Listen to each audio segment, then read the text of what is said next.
All right, hey guys, Tip and Tara here from Fit to Travel, and we are going to talk to you about embarkation.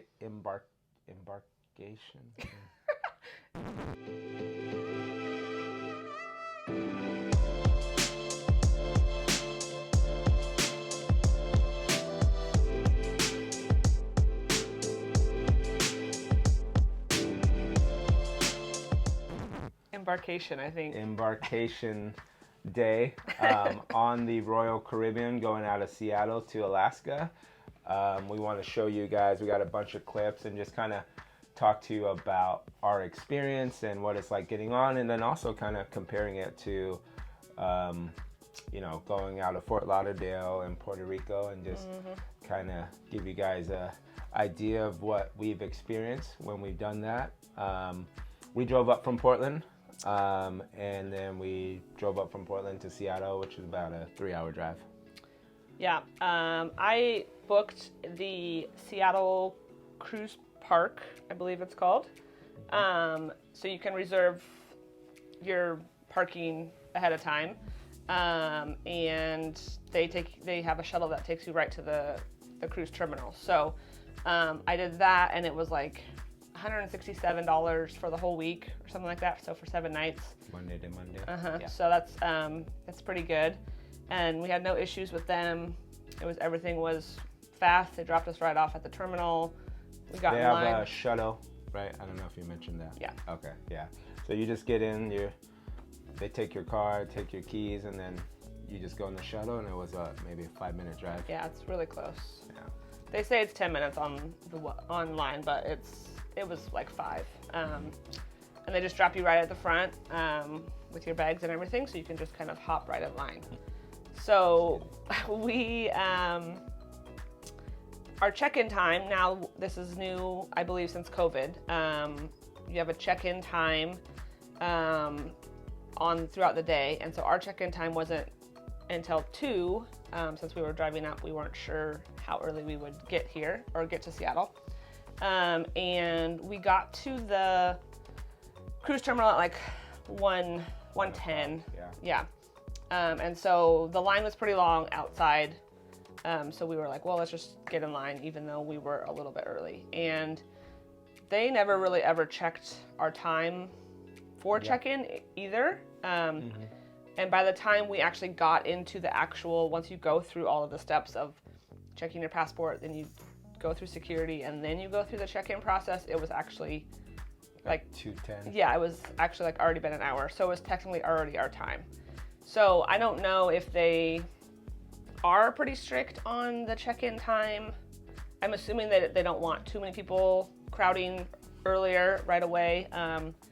I get that they're trying to do it for like social distancing and avoid the crowds, but I mean, you have crowds no matter what. Yeah. So I mean, but by then it was still almost 2:30 by the time we were actually on the ship. So I wouldn't worry too much if you get there a little bit early, and you're like, 30 minutes ahead of your time. Like, I would assume it's fine. We never had an issue with being that early, and like I said, it still took us like an hour to get through the lines, although it was fast moving. Yeah. And for people, if you've never been on a cruise before, just know what to expect. That's one of the reasons why we make this, is like, you're going to be waiting an hour to 2 hours as you get in line before you even get on the ship. I heard several people, like, as we're getting on or behind me, they're just like complaining about how long it's taking and this and that. And it's just like, you got to realize they're trying to get 4,000 or 5,000 people on the ship with all of these, COVID protocols and checking this and that and whatnot. And so it's going to take a long time. So be prepared, make sure that you eat before, don't think that you're just going to be walking right on. Yeah. So that's one of the biggest things that, I've seen people complain about. And then also just it's stressful. It can be stressful, and just don't let it get to you. Just lower your expectations on how quick you think you're going to get in. Going on a cruise. Going on a 3rd cruise to Alaska and Canada.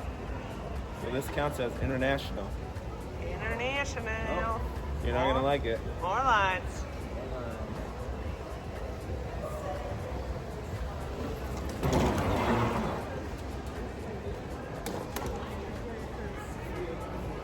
hot.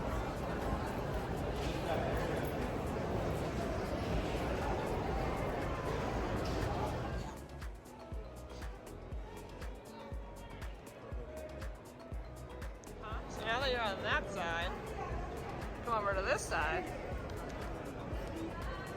You go through that.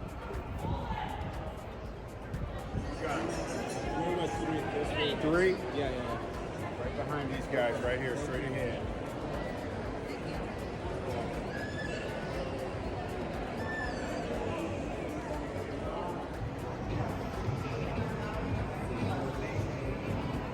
You ready? Through so far, almost.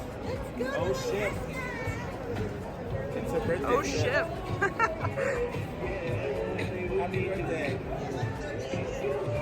All right. We just went through our embarkation. It took We added one to the group. I got my mom. Mom, say hi.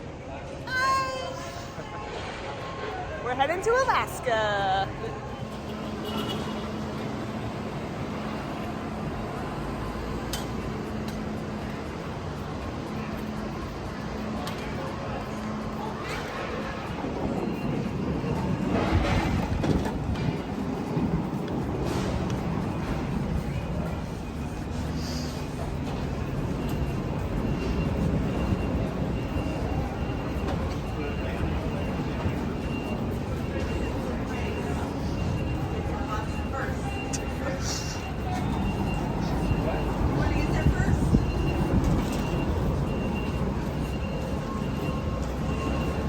And what do we know? More lines.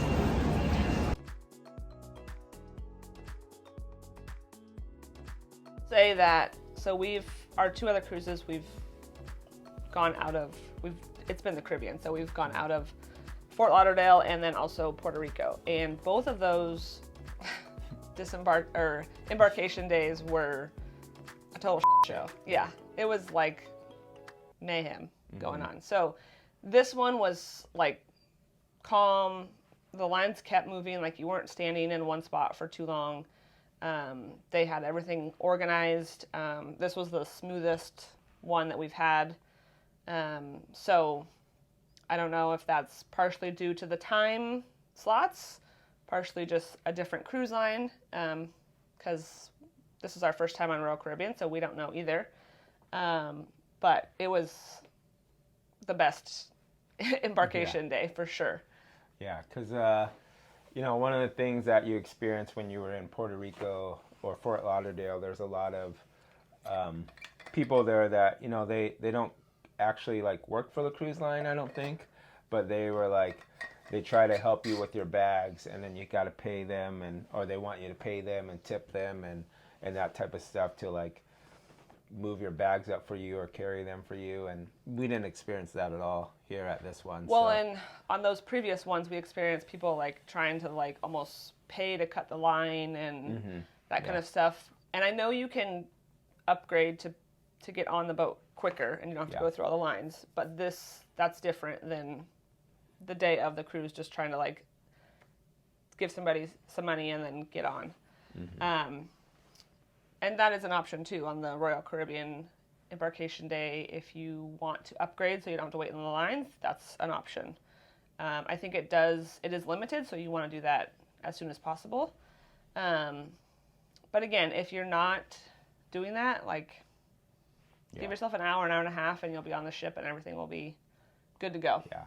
And if you want it to be, because it's going to take, like we said, generally probably an hour to 2 hours to get on, the more that you can pack in your check-on baggage and the less that you have to actually carry as you're walking through the lines, because you're going back and forth and you don't know when it's going to end. Yeah.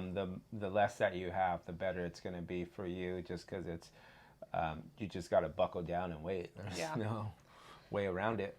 So in terms of that, let's talk about like things that you had to have handy, because you do need quite a few documents now. So when you first come in from outside, they're going to check your passport, and that's all they check just to get into like the cruise terminal. And then you kind of wind your way around through there, and then you go up the escalator, and then you'll wind your way through there and do security. So just like the airport, you have to take things out of your pockets. You have to take your belt off, that kind of stuff. So don't wear anything crazy. Don't wear lots of, I don't know, jewelry or like coins in your pocket. Do you use coins anymore? So like just know that you're gonna have to go through security, and then you wind around and you finally go into like the actual Royal Caribbean check-in process. And so they check you in by rooms, and this is where you'll need the passport, your COVID test. Yeah, negative COVID test, COVID vaccine card, and your sail pass thingy. Yeah, boarding pass. Yeah. Mm-hmm. And all of those, you don't need to print them. You can just we just screenshotted everything on our phone. Mm-hmm. Besides our passport, we showed our passport, but we just screenshotted everything on our phone and just went through the pictures on that. That makes it pretty easy. And they'll do a health screening test, are you feeling okay? Have you been around COVID? And then that's that. Yep. And then soon as you get through all that and you go up the ramp and stuff and to the actual ship, and then once you get there, be prepared, especially if you're with people and they're in different rooms.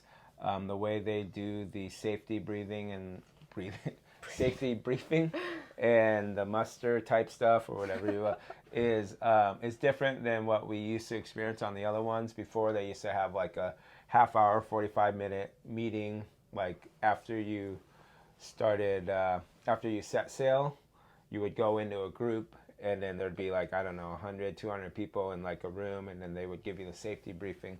But on this one, they'll send you to a section. They'll tell you where to go, but it's like soon as you walk on the ship, they'll say, well, you got to go over to D1, you got to go over A1, C1, whatever it is. So we were with her mom, and then, we were trying to help her out, but then they were like, she's got to go here because she's, in a different section, and you got to go here. So then we got split up because it was quick and kind of hectic. Yeah. And then, you don't have service on there, so it gets kind of rough. But when you go to that, it's pretty easy. It's basically they just walk through these steps of like just telling you this is where you go, this is where your life vest is, blah blah blah. It's a much better process than the previous muster station deal. Just know that right when you get on, you're gonna have to do that, and then you can go to your room and get your key. That's another thing is your key will be at your door, so waiting for you. It was just hanging out like where our room number was, so it's like stuck right in there. So that's another thing is I know my mom was kind of confused on like, okay, she did the muster station, but then now what? She didn't know where to get a key and all that kind of stuff, so she's just kind of walking around. So know that once you get on and you go to the muster station, you can then go to your key, check in and drop your bags off, whatever you have, and then do what you want after that. And know that you probably won't have your checked luggage for a while. Ours was pretty quick, but it did take my mom's a while to get on the ship. So just know if you have anything that you're going to want that first day, to bring it with you, like chargers or jackets or swimsuit if you want to be in a pool, like that kind of stuff, things that you might need while you're waiting for your actual checked luggage, because I think they said you'd have it by 8 p.m., but you just never know. So it's nice to have a little bit of extra of that stuff in your carry-on. I would suggest, because it was maybe like 60 degrees here. I mean, we packed for the cold pretty much, but like getting through everything, I was wearing like joggers, sweatpants, and a sweatshirt and a t-shirt. But like going through everything, like when you're inside the ship, it's pretty warm, right? So it's like they keep it really warm. So by the time I got to the room, I'm like just sweating. I sweat pretty easily, but I'm sweating and I'm hot, and I just didn't even think about it. So I didn't pack, because it's not in the Caribbean. Normally I always pack swim trunks and that type of stuff, and shorts and tanks, and I didn't have any of that in my luggage. So I'm just sitting there and I'm just hot. I took a shower, but then I'm still hot and I got to cool down. So one of the biggest things, and I heard that from a lot of people just around us, is just like as we're waiting for the elevator, it's just super hot, right? Yeah, it is warm. Yeah. And the rooms stay fairly warm too. That was another thing with my mom, though. She didn't bring enough like short sleeve shirts in her carry-on. She just wasn't ready for for it to be like a cooler temperature or like a warmer temperature in the room and like all the moving around and stuff. So, bring a short sleeve shirt and some shorts or something, just in case, just so you have some options, and then also, a jacket and that kind of stuff. But yeah, it is relatively warm on the ship. Yeah. Until you're outside. So, they know that it's cooler outside. And it's actually warmer than normal, I think. But, yeah. So like, just because you're going to Alaska or something and it's going to be cold, know that you might need like a few more short sleeve shirts or something if you're just walking around the ship. Yeah. As you're embarking and you're getting there, just remember one of the biggest things about, packing light so that you can get your stuff sent to you is the elevators are a mess for that first, 3, 4, 5 hours that you're on there, because everybody's trying to go up and down, and there's 15 flights. So like if you're waiting for an elevator, you could be waiting 10, 15, 20 minutes for one, because one will stop at your floor, but it'll be full, so you can't get on. So that's one of the reasons why we got so hot, was like we couldn't wait for the elevators anymore. So we would walk up, 6, 7 flights of stairs before we got to our room, and then it's just like it gets very, very hot and warm. And just realize, like, and be patient. Like, people get, frustrated, like, oh my gosh, this elevator's not coming. It's like you have thousands and thousands of people trying to take the elevator. Yeah, so with you a just lot of stuff. Yeah, you gotta realize and be ready for all of that. So the lighter you can pack, the better. I mean, we each had a backpack and just one roller carry-on, which next time I'm hoping, we'll try to do less, just maybe one backpack. So. Well, and also the roller carry-on had like you can bring 2 bottles of wine on and 12 cans or pops, or 12 cans or bottles of pop or like sparkling water. So that was basically our full roller bag. Exactly, yeah. Because we brought some pop and some wine. So we won't have that. So, so you could kind of alleviate that, or,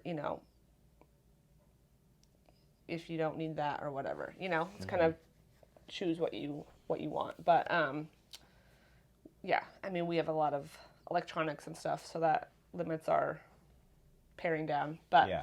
Also just know, like, the bigger the ship, you're going to be moving around more. You're going to be walking front to back.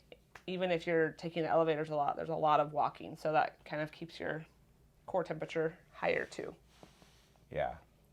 But besides that, I mean, I think that's the most important things you need to know for Embarkation Day. Yeah. I mean, we'll talk about Disbarkation Day sometime. I think, like we said, it was the smoothest we've ever experienced. There was like no hiccups.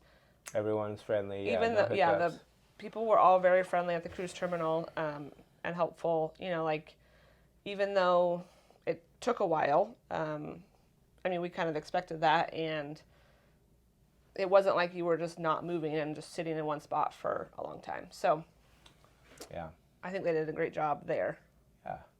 Hopefully this video was helpful. We got more videos to come about this trip. So far, it's been a good trip. It's day 3. We've been on the boat for 2 days. 2 days now. Day and a half. We're dying to get off. We're going to get off here in 3 hours. About 3 hours. So we're excited. We got more. We're going to film stuff other than just the ship. So that's our favorite part. But hopefully this was very helpful to you. And, we got more to come. Please like, comment, and subscribe. It helps us out so we can keep doing these and bring you more informational stuff. Thank you. Yeah. See ya. Fit to travel. /PDX Fitness. What the